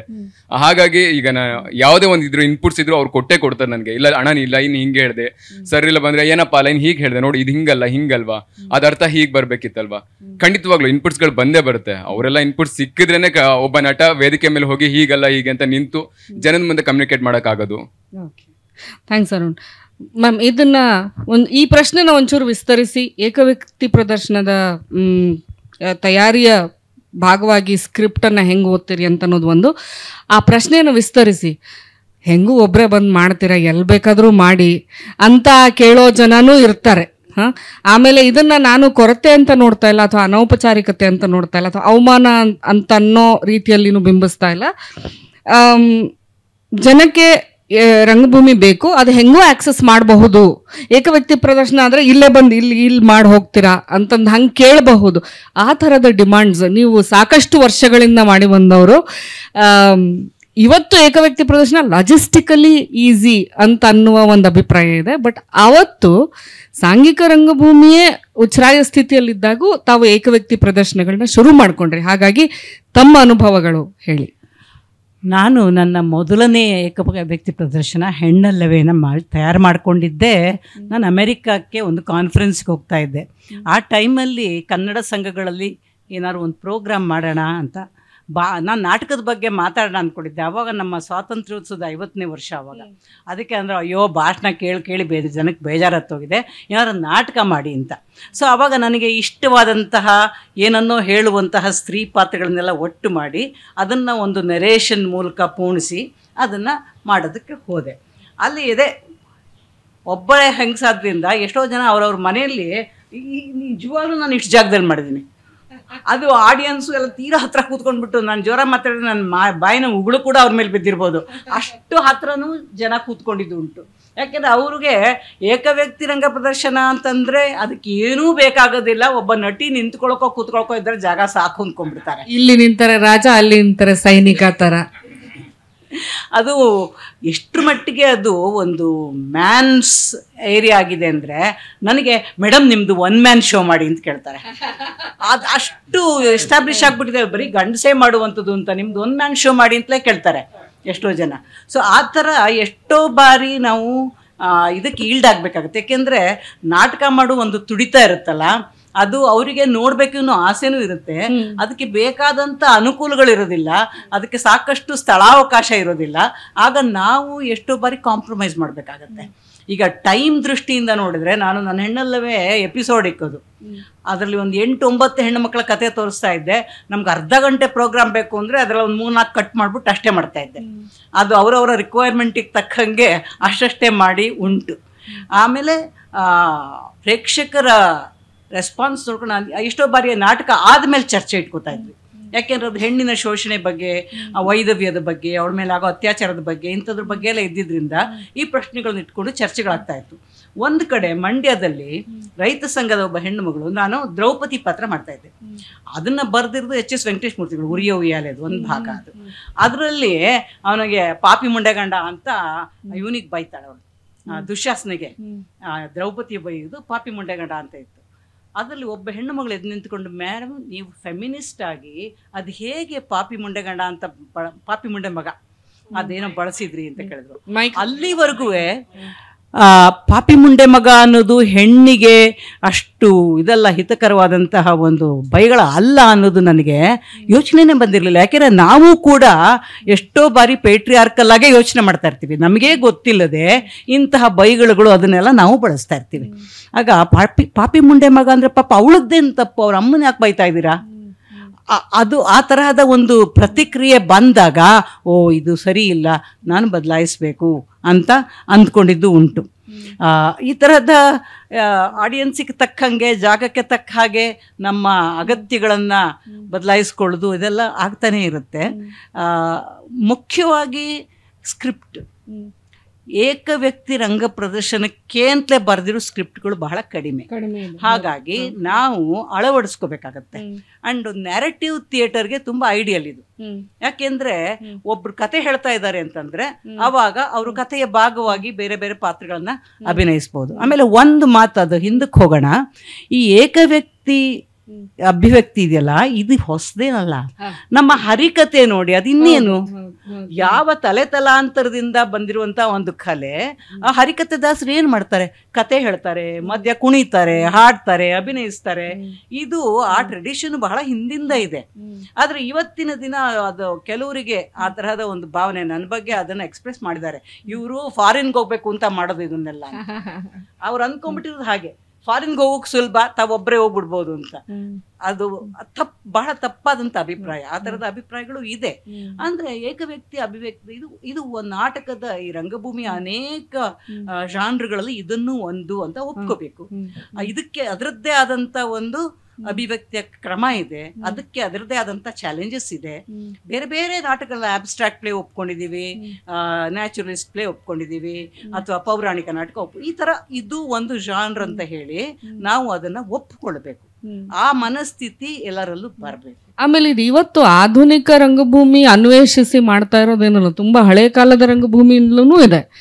ಈಗ ನನ್ನ ಪ್ರಕಾರ ಅತ್ಯಂತ ಅದ್ಭುತವಾದ ಏಕ ವ್ಯಕ್ತಿ ಪ್ರದರ್ಶನ ಯಾರು ಮಾಡ್ತಿದ್ರು, ಬೇಂದ್ರೆ ಅವರು ತಮ್ಮ ಕವನ ಓದುವಾಗ ಆ ಆಕರ್ಷಣೆ ಒಂದೇನು ಉಂಟು ಮಾಡ್ತಾ ಇದ್ರಲ್ಲ, ಅದರಲ್ಲಿನೇ 100 ಥರದ ಅರ್ಥಗಳನ್ನ ತುಂಬಿಸಿ ಒಬ್ಬ ಕವಿ ಕೂಡ ಹಿಂಗೆ ಜನರನ್ನ ಸೆಳೆಯಬಲ್ಲ ಅಂತ ಅನ್ನೋದು ಅಲ್ಲಿ ಕಾಣಿಸುತ್ತೆ ನಮ್ಗೆ. ಅಂದ್ರೆ anybody that can perform through words, ಪದಗಳ ಮೂಲಕ ಆಗುವ ಅಭಿನಯ. ಆಮೇಲೆ ನಮ್ಮ ದೇಶದಲ್ಲಿ oral history is such a big thing. ನಮ್ಮ ದೇಶದಲ್ಲಿ ಅಷ್ಟೇ ಅಲ್ಲ, ಎಷ್ಟೋ ನಾಗರಿಕತೆಗಳಲ್ಲಿ ಓರಲ್ ಹಿಸ್ಟರಿ ಬಾಯಿಂದ ಬಾಯಿಗೆ, ಬಾಯಿಂದ ಕಿವಿಗೆ, ಕಿವಿಯಿಂದ ಬಾಯಿಗೆ ಸಾಗಿರುವಂತ ಇತಿಹಾಸ ಸಾಕಷ್ಟು ಇದೆ. ಅದನ್ನು ಈ ಏಕವ್ಯಕ್ತಿ ಪ್ರದರ್ಶನಕ್ಕೆ ಒಂದು ತಳಹದಿ ಅಂತ ತಗೊಳ್ಳೋದಾದ್ರೆ, is there a danger of that becoming a longish monologue? ಅಂದ್ರೆ ನನಗೆ ನಾನೇ ಏನೋ ಹೇಳ್ಕೊತಾ ಹೋಗ್ತಾ ಇದ್ದೀನಿ, ಅದು ಹಂಗೆ ಆಗಬಹುದಾ? ಒಂದು ಲಾಂಗಿಶ್ ಮೊನೊಲಾಗ್ ಆಗುವ ಸಾಧ್ಯತೆ ಇದೆಯಾ? ಎರಡನೇದು, ಎಷ್ಟು ಸಮಯ ಸೂಕ್ತ? ಈ ಲಾಂಗಿಶ್ ಮಾನಲಾಗ್ ಆಗೋ ಡೇಂಜರ್ ತುಂಬ ಇದೆ. ನಾನು ಮೊದಲ ಬಾರಿಗೆ ಹೆಣ್ಣಲ್ಲವೇ ಮಾಡಿದಾಗ ಅದಕ್ಕೆ ಸಾಕಷ್ಟು ತಯಾರಿ ಮಾಡಿರಲಿಲ್ಲ. ಅಮೇರಿಕಾಗೆ ಕೊಟ್ಟಿದ್ದೆ, ಅರ್ಜೆಂಟಾಗಿ ಏನೋ ಒಂದಿಷ್ಟು ಕೂಡಿಸ್ಕೊಂಡು ಆಯಾ ಪಾತ್ರಗಳನ್ನು ನಾನು ಅಭಿನಯಿಸ್ತಾ ಇದ್ದೆ. ಆ ಪಾತ್ರಗಳ ಮಧ್ಯೆ ಬರ್ತಾ ಇದ್ದ ನೆರೇಷನ್ನ ಅದನ್ನು ಅಭಿನಯಕ್ಕೆ ಇದೇ ಮಾಡ್ಕೊಂಡಿರಲಿಲ್ಲ. ನಾನು ಒಳ್ಳೆ ನಂದು ಯೂಶುವಲ್ ಕಾಲೇಜಲ್ಲಿ ಲೆಕ್ಚರ್ ಕೊಡ್ತಾರ ಮಧ್ಯದಲ್ಲಿ ಹೇಳ್ತಾ ಇದ್ದೆ. ಸೊ ಯಾರೋ ಒಬ್ಬರು ಇವರು ವಿಮರ್ಶಕರು ಇದು ಒಂದು ರೀತಿಯ ಡ್ರಾಮೆಟೈಸ್ಡ್ ಮಾನಲಾಗ್ ಇದ್ದಂಗಿತ್ತು ಅಂದ್ಬಿಟ್ಟು. ಆವಾಗ ಅನ್ನಿಸ್ತು ರಂಗಭೂಮಿಯ ಎಲ್ಲ ಸಾಧ್ಯತೆಗಳನ್ನು ಬಳಸ್ಕೊಳ್ಳೋದಲ್ಲೇ ಇದ್ರೆ ಈ ಒಂದು ಲಾಂಗಿಶ್ ಮಾನಲಾಗ್ ಆಗೋ ಡೇಂಜರ್ ಇದ್ದೇ ಇರುತ್ತೆ. ರಂಗಭೂಮಿಗೆ ಇರೋದು ಕಾಸ್ಟ್ಯೂಮ್ ಎಲಿಮೆಂಟ್ಸ್. ಯಾಕೆಂದ್ರೆ ನಾವು ರಂಗಭೂಮಿಯಿಂದ ಆಚೆಗೆ ಹೋಯ್ತು ಅಂದ್ರೆ ಪ್ರತಿ ಸೆಕೆಂಡ್ ಕೂಡ ಇಷ್ಟುದ್ದ ಅನ್ನಿಸ್ಬಿಡುತ್ತೆ.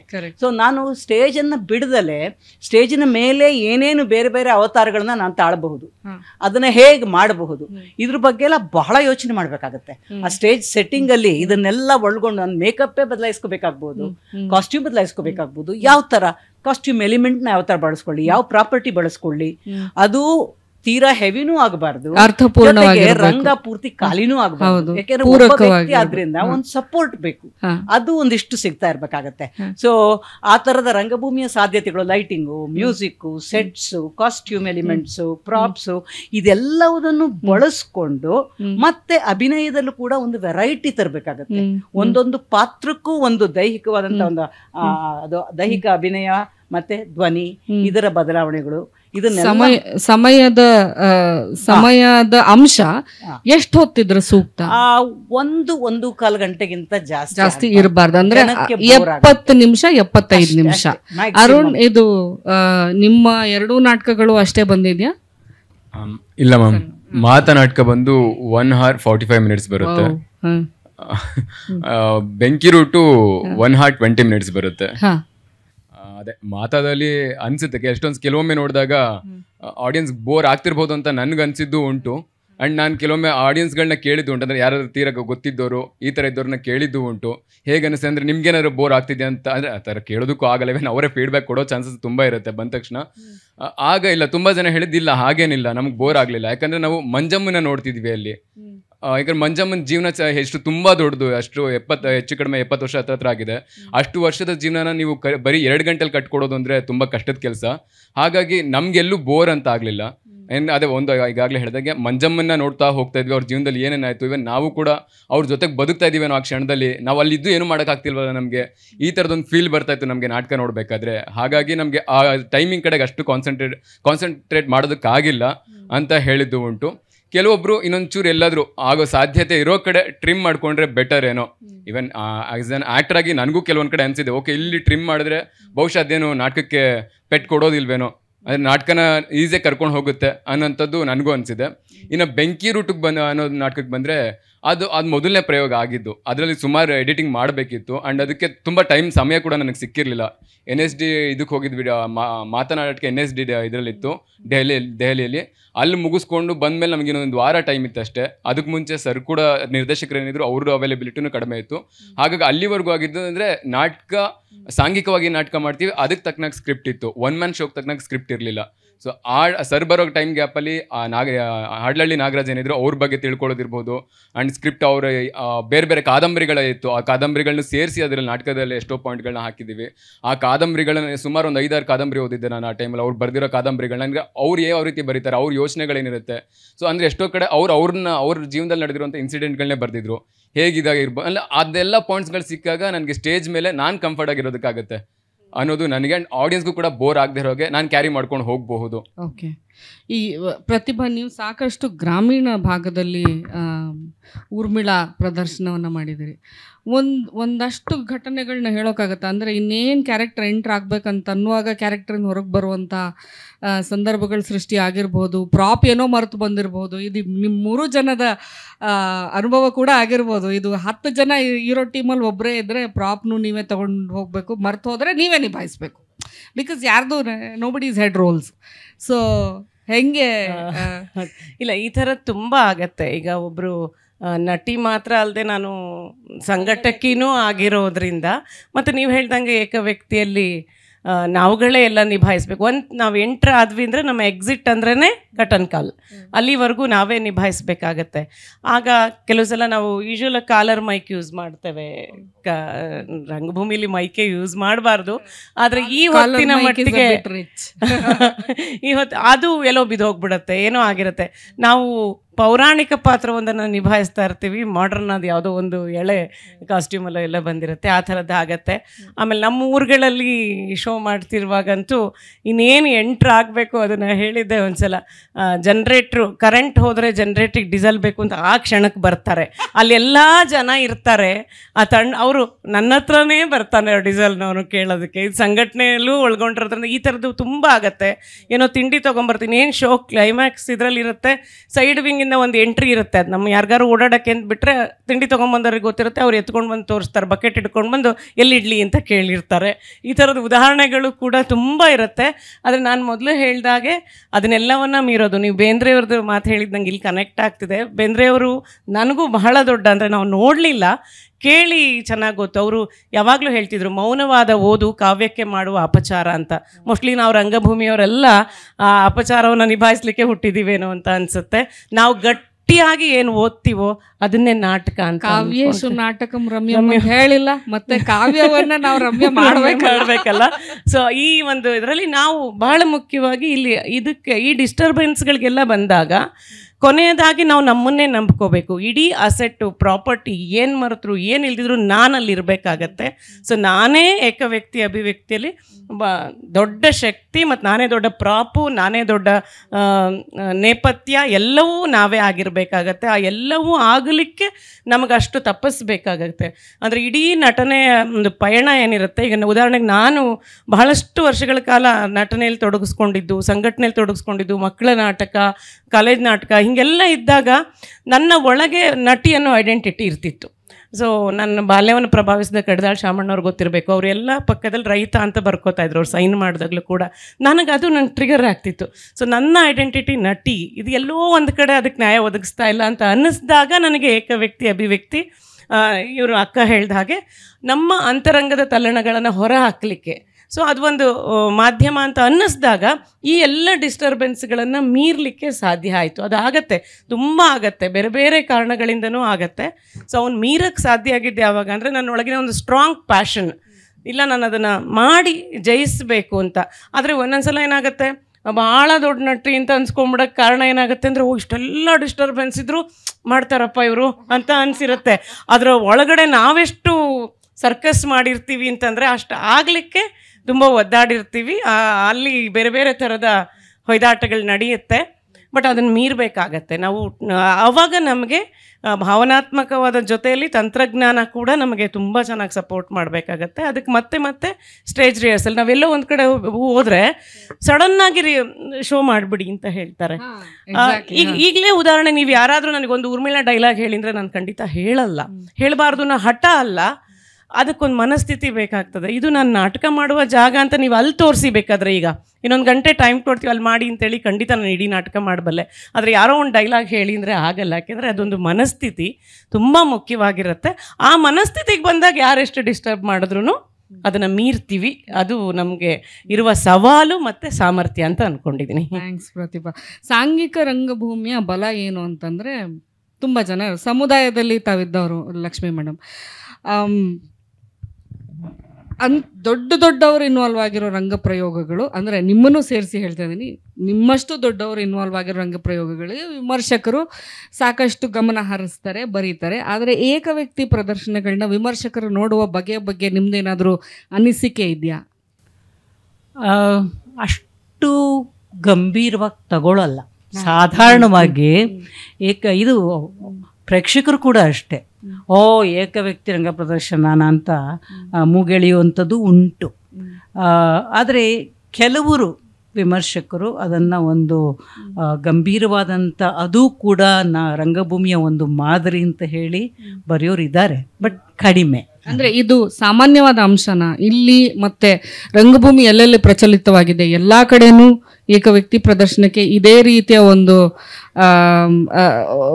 ಒಂದು ಗ್ರಹಿಕೆ ಇರುತ್ತಾ?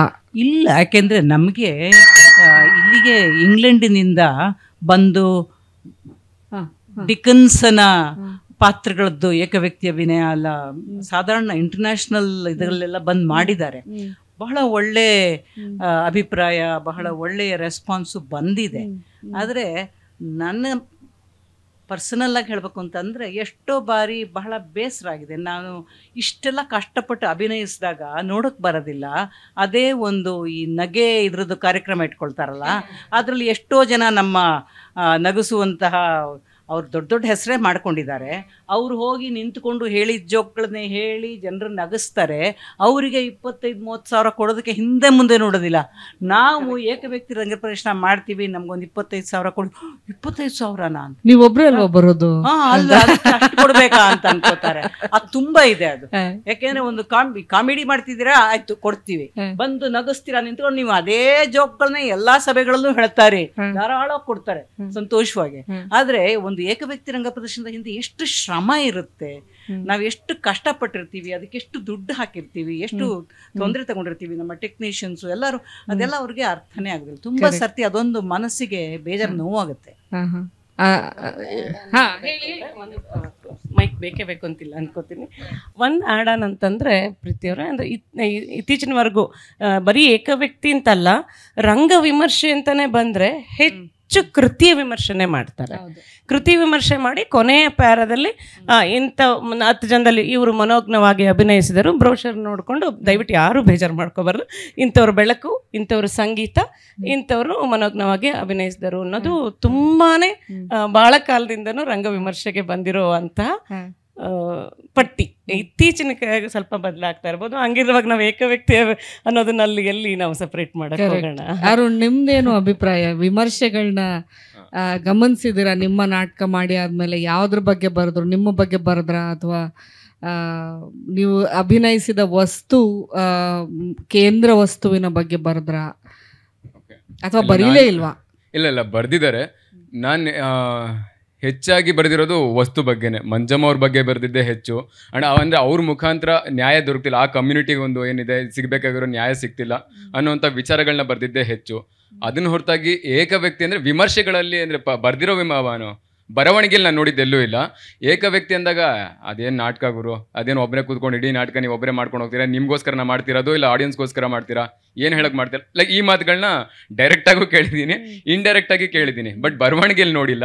ಬಟ್ ಬರವಣಿಗೆ ವಿಮರ್ಶೆ ಅಂತ ಬಂದಾಗ ಖಂಡಿತವಾಗ್ಲೂ ಅಂದರೆ ಉತ್ತಮವಾಗೇ ನೋಡಿದ್ದೀನಿ ನಾನು. ಅಂದರೆ ಇಡೀ ನಾಟಕದ ಬಗ್ಗೆ ಹೇಳಿದ್ದಿರ್ಬೋದು, ಡೈರೆಕ್ಷನ್ ಇರಬಹುದು, ಕೃತಿ ಬಗ್ಗೆ ಇರಬಹುದು, ಆ ವಸ್ತು ಬಗ್ಗೆ ಇರಬಹುದು, ಅದರಲ್ಲಿ ಆಗುವಂಥ ಬೇರೆ ಬೇರೆ, ಈಗ ಮಂಜಮ್ಮ ಅವರೊಂದು ಇಟ್ಕೊಂಡು ಆ ಹೆಣ್ಣಿನ ಬಗ್ಗೆ ಹೇಳುವಂಥದ್ದು ಇರ್ಬೋದು, ಇಲ್ಲ ಬೇರೆ ಬೇರೆ ಪಾತ್ರಗಳು ಹೇಗೆ ಬರ್ತವೆ, ಲೈಕ್ ಸೈಕಾಲಜಿಕಲಿ ಯಾವ ಥರ ಕನೆಕ್ಟ್ ಆಗ್ತಿದೆ ಅದು ಸಮಾಜಕ್ಕೆ ಅನ್ನೋಂಥದ್ದು ಇರ್ಬೋದು, ಆ್ಯಂಡ್ ಜೋಗತಿ ಆ ಸಂಪ್ರದಾಯದ ಬಗ್ಗೆ ಇರ್ಬೋದು. ಅದನ್ನ ಕೊನೆಗೆ ನನ್ನ ಬಗ್ಗೆನೂ ಒಂದಿಷ್ಟು ಬರೆದಿದ್ದನ್ನು ನೋಡಿದ್ದೀನಿ ನಾನು. ಹೌದು,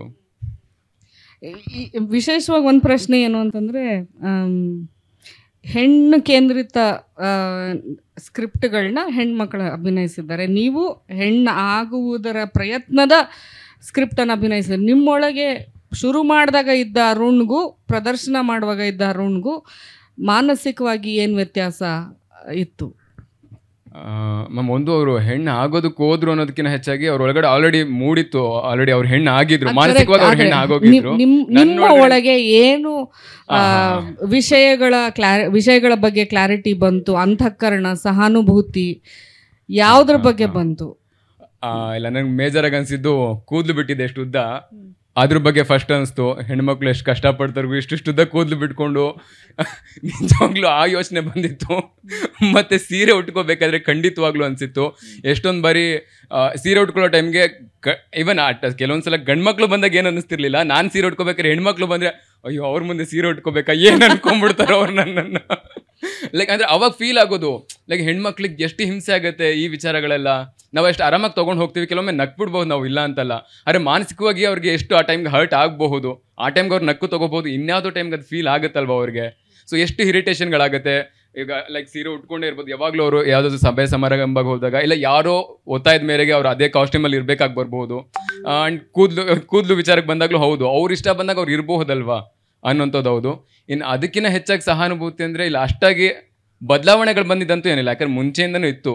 ನಮ್ಮಮ್ಮ ಕೂಡ ನಮಗೆ ಹೇಳ್ಕೊಟ್ಟಿದ್ದ ರೀತಿಗಳು ಅದೇ ರೀತಿ ಇತ್ತು. ಯಾವಾಗಲೂ ನೀನು ಗಂಡು, ನೀನು ಹೀಗೆ ಇರಬೇಕು ಅನ್ನೋದು ಯಾವತ್ತೂ ಇಲ್ಲ. ಅವರು ಎರಡು ಕಡೆಗೂ ಇಲ್ಲ ಹೆಣ್ಮಕ್ಳು ಅಂದರೆ ಹೀಗೆ ಇರ್ತಾರೆ ಅಂತನೂ ಅಲ್ಲ, ನೀವು ಕಂಡುಕೊಳ್ಳಿ ಪರವಾಗಿಲ್ಲ. ಸೊ ಎಲ್ಲರೂ ಒಂದೇ ಅನ್ನೋ ಥರ ರೀತಿನ ನಮ್ಗೆ ಚಿಕ್ಕ ವಯಸ್ಸಿಂದನೂ ಅದೇ ರೀತಿಲಿ ಬೆಳೆಸಿದ್ರಿಂದಾಗಿ ನನಗೆ ಅಷ್ಟು ತುಂಬ ಚೇಂಜಸ್ ನಾನು ಕಾಣಿಸ್ದೆ ಅಂತ ಏನಿಲ್ಲ, ಬಟ್ ತಿಳ್ಕೊಳ್ಳೋದಕ್ಕೆ ಅನುಕೂಲ ಆಯಿತು ಇನ್ನೊಂದಷ್ಟು ವಿಚಾರಗಳನ್ನು ಅಂತ ಹೇಳ್ತೀನಿ. Wonderful. Thanks, Arun. I think with this we have come to the end of the session and we are right on time. Sir, ಈಗ ಮುಗ್ದುಬಿಡತ್ತೆ ಸೆಷನ್ನು, ವಿದ್ಯುಕ್ತವಾಗಿ ಮುಗಿಸ್ತೀವಿ. ನೀವು ಆಮೇಲೆ ಖಂಡಿತ ಪ್ರಶ್ನೆ ಕೇಳಿ. ಸಂಘಟಕರು ಬಿಟ್ಟರೆ ಇವ್ರು 3 ಜನ ಉಂಟು, ನೀವು ಉಂಟು. ಈ ಒಂದು ಚರ್ಚೆಯನ್ನು ಆಯೋಜಿಸಿ ಇಷ್ಟು ವಿಷಯಗಳನ್ನ ಹಂಚ್ಕೊಳ್ಳೋದಕ್ಕೆ ಅನುವು ಮಾಡಿಕೊಟ್ಟ ಸಂಘಟಕರಿಗೆ ಧನ್ಯವಾದಗಳು. ಸಾಧ್ಯತೆಗಳನ್ನು, ಸಾಮರ್ಥ್ಯವನ್ನು, ಸವಾಲುಗಳನ್ನು ಬೇರೆ ಬೇರೆ ರೀತಿಯಲ್ಲಿ ಚರ್ಚಿಸಿದಂತಹ ಲಕ್ಷ್ಮೀ ಚಂದ್ರಶೇಖರ್ ಅವರಿಗೆ, MV ಪ್ರತಿಭಾ ಅವರಿಗೆ, ಅರುಣ್ ಕುಮಾರ್ ಆರ್ ಅವರಿಗೆ ಹಾಗೂ ಈ ಕಾರ್ಯಕ್ರಮದ ಸಂಚಾಲಕತ್ವವನ್ನು ವಹಿಸಿಕೊಂಡಿರುವಂತಹ ಪ್ರೀತಿ ನಾಗರಾಜ್ ಅವರಿಗೆ ಅತ್ಯಂತ ಧನ್ಯವಾದಗಳು. ಈ ಎಲ್ಲ ಕಾರ್ಯಕ್ರಮವನ್ನು ಆಯೋಜಿಸಲಿಕ್ಕೆ ಕಾರಣ ಆದಂಥವರು net Kallappa, semi group, SKMV group, ವೆಸ್ಕೋ, ಜನ್ನತ್ ಗ್ರೂಪ್, ಮಿನರ್ವಾ ಗ್ರೂಪ್, ಇವರು ನಮ್ಮ ಪ್ರಾಯೋಜಕತ್ವವನ್ನು ವಹಿಸಿಕೊಂಡಿದ್ದಾರೆ. ಅವರಿಗೆ ಮತ್ತೊಮ್ಮೆ ಬುಕ್ ಬ್ರಹ್ಮ ತಂಡದ ಪರವಾಗಿ ಧನ್ಯವಾದಗಳನ್ನು ಅರ್ಪಿಸ್ತೇನೆ.